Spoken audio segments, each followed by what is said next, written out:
50 உயிர் போயிருக்கு. இவர் 3ஆம் ஆண்டு தூக்க விழால நடனம் ஆடுறான். இவருடைய படம் மலேசியால ஜனநாயக படம் அந்த ஆடியோ ரிலீஸுக்கு போய் நடனம் ஆடுறான். எப்படியாப்பட்ட மனநிலைமை தலைவரை பாத்தீங்களா? இவெல்லாம் சொல்றான் அடுத்த சிஎம் நான் தான். அவர் சொல்றாரு எப்ப பார்த்தாலும் எங்களை பார்த்து தற்கொலை தற்கொலைன்ற. இப்ப லேட்டஸ்டா வந்ததுங்க, பழைய விஷயங்கள்லாம் உங்களுக்கே தெரியும். என் குழந்தை இறந்து போச்சு, பரவாயில்ல, விஜய்க்காக நான் இன்னொரு குழந்தைய பெற்றுப்பேன், எனக்கு ஒரு பிரச்சனை இல்லைன்ற. அது தற்கொலை இல்லையா? எங்க அண்ணன் இறந்துட்டான், எல்லாம் பனையூர்ல வச்சு அண்ணனோட தம்பி சொல்றான், எல்லாம் பனையூர்ல வச்சு எங்க தலைவர் விஜய் அவர்கள் பாராட்டினாரு, எங்களுக்கு வந்து ரொம்ப கண்ணீர் மல்க அவர் பேசினாரு, எனக்கு பரவாயில்ல, எங்க அண்ணன் செத்தது கூட பரவாயில்லன்றான். இது தற்கொலை இல்லையா? ஒரு 2 நாளுக்கு முன்னாடி ஒரு பொண்ணு சொல்லுது, 1000 தங்கச்சியை நான் அவளுக்காக இருக்கோம், 1000 அக்காமார்கள் நாங்க இருக்கோம், அவருக்காக நான் பொண்டாட்டியா கூட இருப்பேன்றான். ஒருத்தர் சொல்றா அவருக்காக நான் பொண்டாட்டியா கூட இருப்பேன், விஜய்க்காக நான் பொண்டாட்டியா கூட இருப்பேன்றான். இது தற்கொலை இல்லையா? தற்கொலைன்னு சொல்ல மட்டும் உனக்கு கோவம் வருது?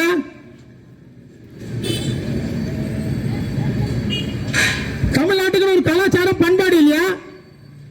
இதுதான் நடிகனை வந்து தமிழ்நாடு நடிகனை வந்து முதலமைச்சரா வேட்பாளரா அறிவிச்சாலே, முதலமைச்சர் வேட்பாளர் சொல்லி ஒருத்தன் வந்தானாலே நடிகன் வந்தா இதுதான் நிலைமை. நம்ம வீட்டு பிள்ளைங்க நம்ம பேச்ச கேட்க மாட்டுது. ஒரு நடிகர் மேல இருக்கிற மோகத்துல அவன் பின்னாடி சுத்துது. ஒருத்தன் சொல்றான், ஒரு அம்மா சொல்லுது, போன ஒரு வாரத்துக்கு முன்னாடி ஒரு மீட்டிங்ல, எங்க புசி ஆனந்த் ஐயா தான் எங்க கட்சிக்கு கூகுள் மேப்பா. உண்மைதான், அவர் வந்து கூகுள் மேப் தான். கூகுள் மேப் என்ன பண்ணோம், நம்மளுக்கு வழி காட்டும். அவர் ஒரு கட்சி தலைவர் விஜய் போறாரு, அவர் பின்னாடி ஓடி ஒரு பொதுச் செயலாளர், ஒரு கட்சியோட பொதுச் செயலாளர் ஓட விட்டு பாக்குறவன் தான் இந்த விஜய். நம்மள எவ்வளவு தூரம் ஓட வருவான்னு பாருங்க. அவனுக்கு இவ்வளவு பெரிய எதிர்பார்ப்பு கொடுத்தது யாரு? நம்ம பிள்ளைங்க தான், நம்ம வீட்டு பிள்ளைங்க தான். அந்த எதிர்பார்ப்புல தான் அவர் சொல்லிட்டு இருக்காரு, நான் கண்டிப்பா நான் தான் சிஎம் ஆவேன், நான் தீய சக்தி, திமுக தீய சக்தி, நான் தூய சக்தின்றான். 2 நாள் முன்னாடி நீங்களே பார்த்திருப்பீங்க, அவரோட மனைவி அவருக்கு ஒரு விவாதத்தை நோட்டீஸ் செங்கல்பட்டு கோர்ட்ல வந்து போடுறாங்க. அது ஒரு குடும்ப பிரச்சனை தான். அதனால இருந்தாலும் கூட தமிழ்நாட்டுக்கு முதலமைச்சராக வரக்கூடிய ஒரு நபர் தனி நபர் ஒழுக்கத்தில் இருக்கணும். எதனால அவர் குடும்ப நீதிமன்றத்துக்கு அவங்க போறாங்க? அவர் இன்னொரு நடிகை கூட தொடர்புல இருக்கிறதுனால அவங்க மனைவி போறாங்க. அவர் குடும்பத்தை பார்க்க மாட்டாரு, குடும்பத்துக்கு தேவையான செலவுக்கு உண்டான பணத்தை தர மாட்டாரு அப்படின்னு சொல்லிட்டு தான் அவங்க நீதிமன்றம் போறாங்க. இதுக்கு காரணம் யார் தெரியுங்களா? இதுக்கும் திமுக தான் காரணம் அப்படின்னு சொல்லிட்டு இருக்காங்க. அவருக்கு எது நடந்தாலும், விவாகரத்து நடந்தாலும், மனைவி கூட சண்டை நடந்தாலும், அந்த கட்சியில் எந்த பிரச்சனை நடந்தாலும் அதுக்கு காரணம் திமுக தான். இன்னொரு நிகழ்ச்சி நடக்குது, இன்னொரு சம்பவம். நாமக்கல் மாவட்ட செயலாளர் அந்த கட்சியில அவர் என்ன பண்றாரு, கரூர்ல கூட்டம் முடிஞ்சிட்டு அவரு இன்னொருத்தர் வீட்டுக்கு போறாரு, நிர்வாகியோட பெண் நிர்வாகி வீட்டுக்கு போறாரு.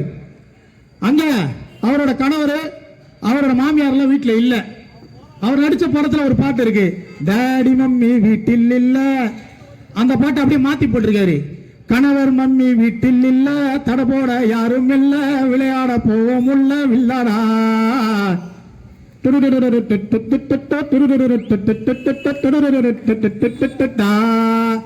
நாமக்கல் மாவட்ட செயலர் போய் விளையாடி நிற்கிறாரு இன்டோர் கேம்.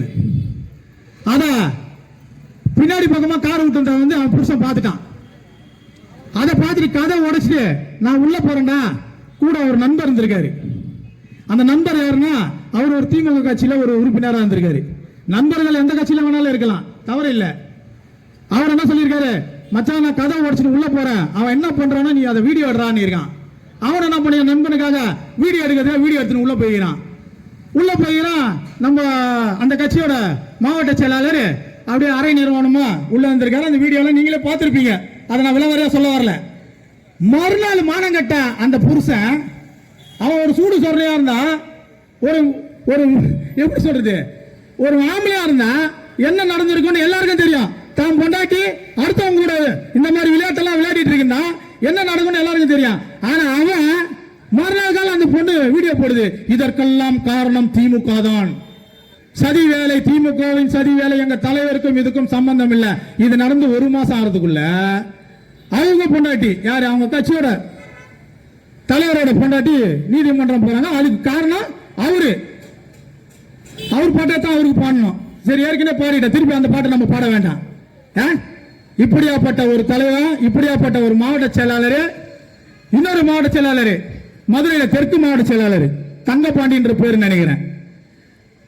அவரு பார்த்தா ஒரு மகளிர் அணி செயலாளர் கிட்ட 16 லட்சம் பொறுப்புக்கு, அது பத்தலையா அவருக்கு. மேற்கொண்டு இன்னொரு 5 லட்சம் கூட, அப்பதான் உங்க பதவி நிலைக்க இருக்காரு. ஆனா என்கிட்ட காசு இல்லைன்னு இருக்கு அந்த பொண்ணு பாவம். காசு இல்லைன்னாலும் பரவாயில்லாம நகையை வித்து எத்தணுவா அப்படின்னு சொல்லியிருக்காரு.